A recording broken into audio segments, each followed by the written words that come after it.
السلام علیکم ورحمۃ اللہ وبرکاتہ۔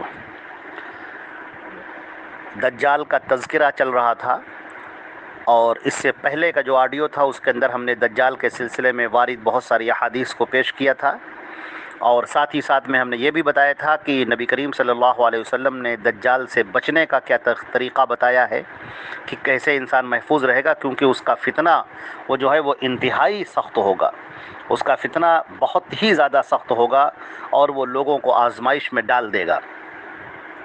تو سورۃ الکہف کی ابتدائی 10 آیات پڑھنے کے بارے میں بیان کیا گیا تھا، یہ سب پچھلے درس میں تھا۔ اب دجال کا جو فتنہ ہوگا وہ کس قدر شدید ہوگا اور کس قدر شدت ہوگی، تو مسند احمد کی روایت ہے 14954 میں احادیث میں بیان کیا گیا ہے کہ مسلمان جو شام کا جو پہاڑ ہے، شام کا جسے جبل دخان کی طرف بھاگ جائیں گے، اور دجال وہاں آ کر ان کا محاصرہ کر لے گا۔ یہ محاصرہ بہت سخت ہوگا اور ان کو بہت سخت مشقت میں، پریشانی میں ڈال دے گا۔ پھر فجر کے وقت حضرت عیسیٰ ابن مریم نازل ہوں گے، وہ مسلمانوں سے کہیں گے اس خبیث کذاب کی طرف نکلنے سے تمہارے لیے کیا چیز مانے ہے، یعنی تم کیوں نہیں نکل رہے ہو دجال کا مقابلہ کرنے کے لیے؟ مسلمان کہیں گے کہ یہ شخص جو ہے وہ جن ہے، یعنی وہ انسان نہیں لگتا ہے، وہ جن لگتا ہے اور اس کا مقابلہ بہت مشکل ہے۔ حضرت عیسیٰ فرمائیں گے دجال کہاں ہے؟ اچھا، یہ بات دلچسپی سے خالی نہیں ہوگی کہ خود اسی حدیث شریف میں جس میں دجال کے موجودہ مقام کا تذکرہ ہے، ذکر ہے کہ آپ کی پیشن گوئی کی تصدیق آپ کی حیات مبارکہ میں ہو گئی تھی اور آپ نے بڑی خوشی اور مسرت کا اظہار فرمایا تھا۔ یہ جو روایت ہے وہ اس طرح سے کہ جب نبی کریم صلی اللہ علیہ وسلم نماز ایک مرتبہ آپ پڑھ چکے، جب نماز پڑھ چکے تو وہ ممبر پر تشریف فرما ہوئے اور مسکراتے ہوئے فرمایا کہ تمام لوگ اپنی اپنی جگہ بیٹھے رہیں۔ پھر فرمایا جانتے ہو میں نے تمہیں کیوں جمع کیا؟ لوگوں نے کہا اللہ اور اس کا رسول بہتر جانتے ہیں۔ آپ نے فرمایا اللہ کی قسم میں نے تمہیں نہ تو کسی چیز کا شوق دلانے کے لیے جمع کیا ہے اور نہ کسی چیز سے ڈرانے دھمکانے کے لیے اکٹھا کیا ہے، بلکہ میں نے تمہیں یہ بتانے کے لیے جمع کیا ہے کہ تمیم داری جو پہلے عیسائی تھا وہ آیا ہے اور اس نے بیعت کی اور اسلام میں داخل ہو گیا۔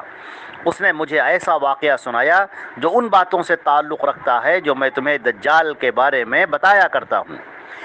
تمیم داری نے مجھے بتایا کہ وہ قبیلے لخم اور قبیلے جذام قبیلے کے 30 آدمیوں کے ساتھ میں ایک بحری جہاز میں سمندر کے سفر پر روانہ ہوا۔ سمندر کی لہریں مہینہ بھر انہیں ادھر ادھر ڈھکیلتی رہیں، یہاں تک کہ وہ ایک جزیرے میں پہنچ گئے۔ اس وقت سورج غروب ہو رہا تھا۔ وہ ایک چھوٹی کشتی میں بیٹھ کر جزیرے میں داخل ہوئے۔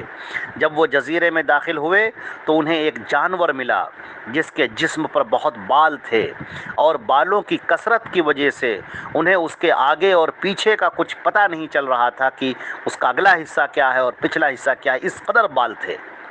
انہوں نے اس سے کہا تیرا ستیہ ناس ہو، تو کیا چیز ہے؟ اس نے کہا میں جساسہ ہوں۔ انہوں نے پوچھا کہ یہ جساسہ کیا ہے؟ اس نے کہا اے لوگو، خانقاہ میں موجود اس آدمی کی طرف جاؤ، وہ تمہاری خبریں سننے کا بڑے تجسس سے انتظار کر رہا ہے۔ بیان کرنے والا بتاتا ہے کہ جب اس نے آدمی کا ہم سے ذکر کیا تو ہمیں خوف لاحق ہوا کہ کہیں یہ جانور کوئی شیطان نہ ہو۔ پھر ہم تیزی سے چلے اور ایک دیر میں یعنی خانقاہ میں داخل ہو گئے۔ وہاں ہم نے بھاری بھرکم قد کاٹھی کا ایک آدمی دیکھا جس کے گھٹنوں سے ٹخنوں تک بندھی ایک لوہے کی زنجیر تھی، اور اس سے اس کے ہاتھ اس کی گردن کے ساتھ بندھے تھے۔ ہم نے اس سے پوچھا تیرا ستیہ ناس ہو، تو کیا چیز ہے؟ اس نے کہا میرا پتہ تمہیں جلد چل جائے گا، یہ بتاؤ کہ تم کون ہو؟ ہم نے کہا ہم عرب سے آئے ہیں۔ ہم جہاز میں سوار ہوئے، سمندر میں طوفان آ گیا، مہینے بھر لہریں ہمیشہ ہمیں ڈھکیلتی رہیں، یہاں تک کہ اس جزیرے کے کنارے لے آئیں۔ ہم کشتی میں بیٹھ کر اس جزیرے میں آ گئے۔ یہاں ہمیں ایک جانور ملا جس کے بدن پر بہت بال تھے اور بالوں کی کثرت کی وجہ سے اس کے آگے پیچھے کا کچھ پتہ نہیں چل رہا تھا۔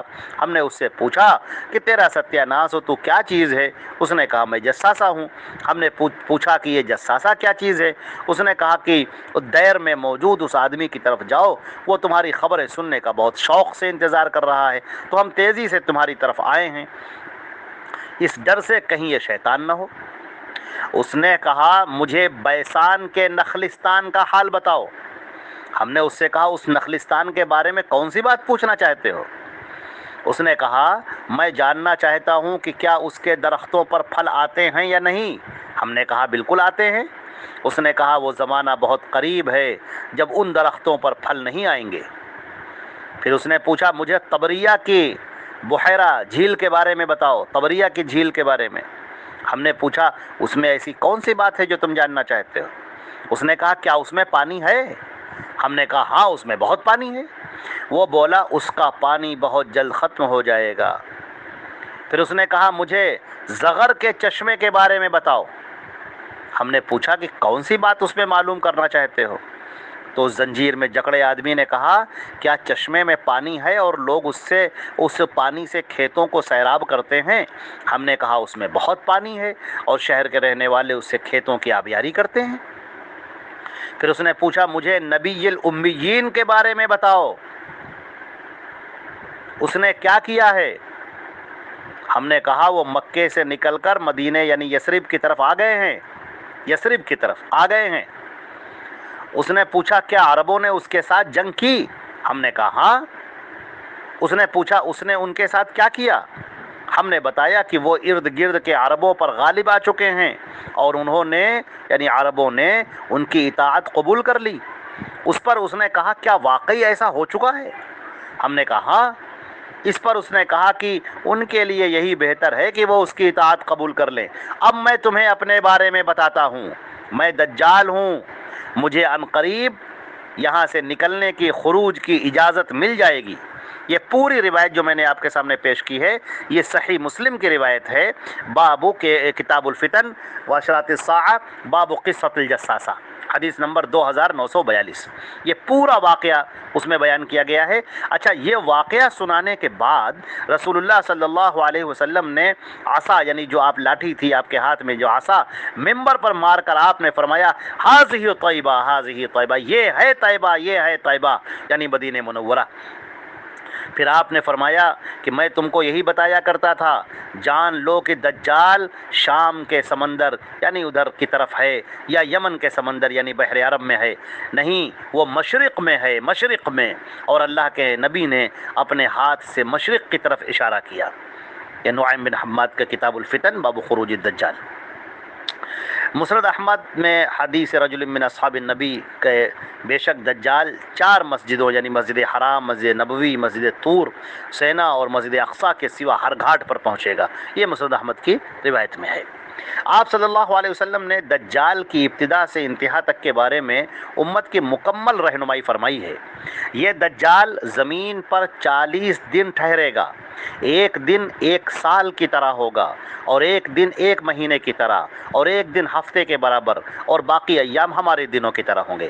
یعنی وہ جو 40 دن ٹھہرے گا تو اس کا 40 دن میں جو پہلا دن ہوگا وہ 1 سال کے برابر ہوگا، اور دوسرا دن 1 مہینے کے برابر، اور تیسرا دن 1 ہفتے کے برابر، اور پھر باقی جو 40 دن باقی جو وہ ٹھہرے گا 40 دن میں 3 دن کو نکال کے باقی وہ ہمارے دنوں کی طریقے سے عام دن ہوں گے۔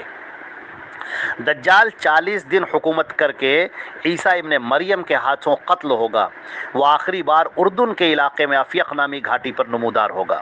مسلمانوں اور دجالی لشکروں کے درمیان جنگ ہوگی جس میں وہ 1/3 مسلمانوں کو قتل کر دے گا، 1/3 کو شکست دے کر بھگا دے گا، اور 1/3 کو باقی چھوڑے گا۔ رات ہو جائے گی تو بعض مومنین بعض سے کہیں گے تمہیں اپنے رب کی خوشنودی کے لیے اپنے شہید بھائیوں سے جا ملنے اور شہید ہونے میں اب کس چیز کا انتظار ہے؟ جس کے پاس کھانے کی کوئی چیز زائد ہو وہ اپنے مسلمان بھائی کو دے دے۔ تم فجر ہوتے ہی عام معمول کی بنسبت جلدی نماز پڑھ لینا، پھر دشمن سے جنگ پر روانہ ہو جانا۔ پس جب یہ لوگ نماز کے لیے اٹھیں گے تو عیسیٰ علیہ السلام ان کے سامنے نازل ہوں گے اور نماز ان کے ساتھ پڑھیں گے۔ نماز سے فارغ ہو کر وہ ہاتھ سے اشارہ کرتے ہوئے فرمائیں گے میرے اور یہ اللہ کے دشمن دجال کے درمیان سے ہٹ جاؤ تاکہ وہ دجال مجھے دیکھ لے۔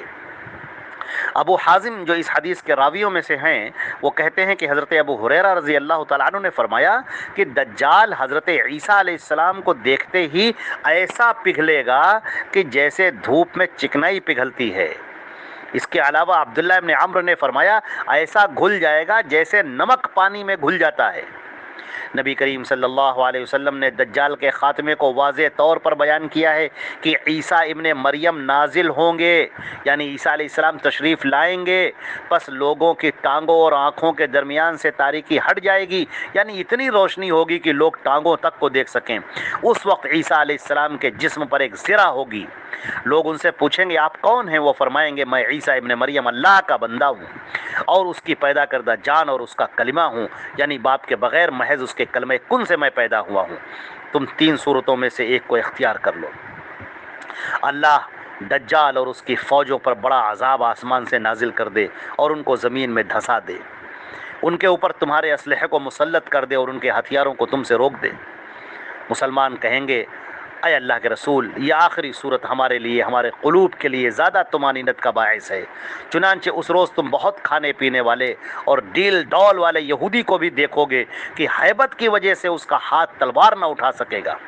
پس مسلمان پہاڑ سے اتر کر ان کے اوپر مسلط ہو جائیں گے، اور دجال جب عیسیٰ ابن مریم کو دیکھے گا تو شیشے کی طرح پگھلنے لگے گا، حتیٰ کہ عیسیٰ علیہ السلام اس کو جا ملیں گے اور قتل کر دیں گے۔ حدیث میں یہ بھی آیا ہے کہ باب لد کے قریب اس کو قتل کر دیں گے، اور لد وہ ہے جہاں پر آج اسرائیل کا ایئرپورٹ بنا ہوا ہے۔ یہ جو اوپر کی جو روایت تھی یہ مصنف عبد الرزاق کی روایت تھی، کتاب الجامع کی امام معمر کی، جو باب الدجال کے عنوان سے ہے۔ اچھا، ہم یہاں پر یہ بات بھی واضح کر دیں کہ حضرت عیسیٰ علیہ السلام جب دنیا میں تشریف لائیں گے تو وہ اس بات کا اعلان کریں گے کہ میں نبی محمد صلی اللہ علیہ وسلم کا امتی بن کر آیا ہوں، میں رسول بن کر نہیں آیا ہوں، یعنی میں کوئی شریعت لے کر نہیں آیا ہوں، یا میں اپنی عیسائیت والی جو انجیل ہے وہ لے کر نہیں آیا ہوں، بلکہ میں حضرت محمد مصطفیٰ جو خاتم النبیین ہیں صلی اللہ علیہ وسلم، انہی کی شریعت پر عمل کرنے والا ہوں، یعنی جیسے تم لوگ اس شریعت کے ماننے والے ہو ویسے ہی میں بھی اسی شریعت کا ماننے والا ہوں۔ تو عیسیٰ علیہ السلام کوئی نئی شریعت کو لے کر نہیں آئیں گے، یا واضح رہے کہ وہ عیسائیت والی انجیل کو لے کر نہیں آئیں گے، بلکہ اللہ کے پیارے رسول صلی اللہ علیہ وسلم نے جو دین پیش کیا ہے، جو دین اپنی امت کو دیا ہے، اسی دین پر وہ بھی عمل کریں گے اور لوگوں کو اسی طرف بلائیں گے۔ یہ دجال کے بارے میں چند باتیں ہم نے یہاں پر بیان کی ہیں۔ اب دجال کا خاتمہ بھی اس میں آ گیا ہے کہ دجال کے کیسے معاملات ہوں گے۔ بلا شبہ یہ فتنہ انتہائی خطرناک ہوگا، اور اللہ کی توحید پر جن لوگوں کو بھروسہ ہے اور اللہ پر جن کو بھروسہ ہے، وہ کسی قسم کی یہ چیزیں دیکھ کر، خرق عادت چیزیں دیکھ کر کہ آسمان سے پانی برس رہا ہے، زمین سے غلہ نکل رہا ہے، اور کسی کے ایک اشارے پر جو ہے وہ زندہ جو آدمی مردہ ہے وہ زندہ ہوا جا رہا ہے، اور اس کی کفریہ اور شرکیہ باتوں کو دیکھ کر سن کر وہ اس پر ایمان نہیں لائیں گے۔